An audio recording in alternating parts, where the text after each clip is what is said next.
I want to talk a little bit about eye health and eye diseases today. The eye is part of the brain. The brain is part of the eye, so whatever's good for the brain is good for the eye. Whatever's good for the eye is good for the brain. And I want you to get a hold of the book Epigenetics, The Death of the Genetic Theory of Disease Transmission, the book Dead Doctors Don't Lie, and the book Rare Earths Forbidden Cures. It'll kind of cover everything we're going to cover here today.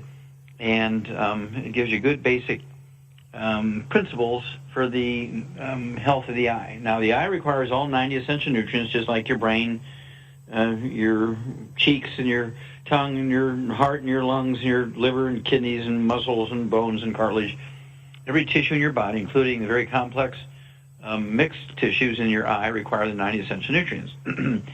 And there's, nerves from the brain that control the eye. The optic nerve, of course, brings the light into the eye, and so you can see color and all that kind of stuff. You get the rods and cones in the retina of the eye, which determines color and so forth.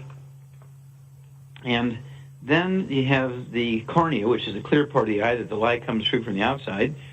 And that can get foggy. You see this a lot in kids when they're vitamin A deficient. And usually they're going to be vitamin A deficient, especially if they're getting formulas, which is usually rich in vitamin A, or breast milk, it's usually rich in vitamin A. And you get these cloudy corneas. That usually means they're vitamin A deficient because they cannot absorb. They have a gluten intolerance, and they're beginning to lose the villi, the absorptive surface in their intestines, and so they're absorbing less and less percentage of all nutrients, including vitamin A. As they get a little older, that cornea, which is cloudy now, begins to erode. You get ulcers on the surface, and the pressure begins to go up a little bit inside the eye, and the inner membrane, and of course the cornea is a multi-layered membrane, the inner membrane begins to bulge through, kind of like a little piece of your little finger sticking out through the cornea of the eye. It could be just a little pea-sized blister, and this is called keratoconus. This is a reason why a lot of kids go blind in early life. A lot of the famous rock and roll singers who were blind, like Stevie Wonder and Ray Charles and stuff like that, those guys were blind because of keratoconus or vitamin A deficiency. Then let's see here. Let's look at something you see in adults. Macular degeneration is the most common cause of eye blindness in adults, and this is an accumulation of the pigment, kind of like liver spots and age spots. The actual name of the pigment is ceroid lipofucsin. It's kind of this golden brown color you see in the skin, back of the hands and the face and neck of people that have a lot of free radical damage to the fat in their skin. When they've got these in the skin, guess what? They've got it in their eyes. They've got it in their bone marrow, in the brain, in the liver, in the lungs, and so forth. It's everywhere. And the more you have, the more vision you lose. Okay? We'll talk about how to deal with that in just a moment. Glaucoma has to do with obstruction of the little arteries in the eye. You're getting, like a coronary artery disease, you get blockage of the arteries in your brain, blockage of arteries in your heart, blockage of arteries in your kidneys. You also get blockage of the little arteries in your eyes. They're very tiny, and the pressure begins to go up in the eye, and you get glaucoma.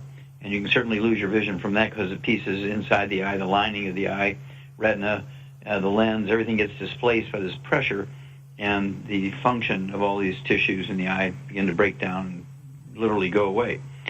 And then cataracts is a free radical damage to the very delicate, sensitive proteins in the lens of the eye.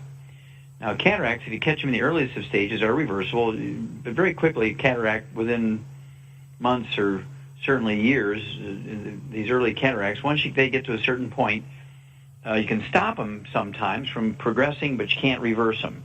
And then there reaches a point with cataracts when there's not much you can do except surgery. From a nutritional standpoint, you can't fix it anymore, and so you need to do surgery. So the quicker you jump in on eye diseases, the better. I like to stop the ongoing damage, which means you got to get rid of gluten so you can maximize your absorption of nutrients. You got to get rid of fried foods and oils so you can get rid of the free radical damage. You got to get rid of trans fatty acids, heterocyclic acrylamides, because these sort of inflammatory foods, and that includes things like, you don't even think about them, these coffee creamers and microwave popcorn, mayonnaise, stuff like that, are just loaded with the trans fatty acids, heterocyclamines, and acrylamides, and you want to stay away from them. Okay?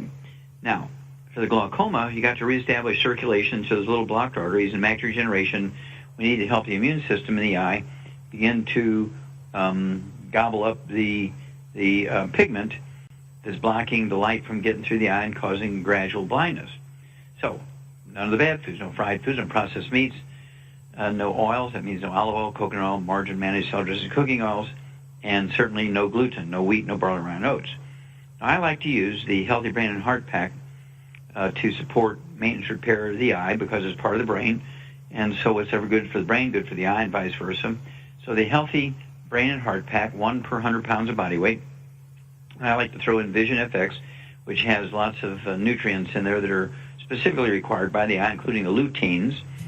And remember, the eye requires all 90 essential nutrients, so you don't want to cherry-pick nutrients. And then for the glaucoma, I want to reestablish circulation. I like to use the new Ultimate Cardio Sticks, and they will support healthy circulation through obstructed arteries, even the little bitty ones in the eye. And you're going to be happy you did all these things because your eyes will be better when you treat them well. We'll be back with Dead Doctors Don't Lie for these messages.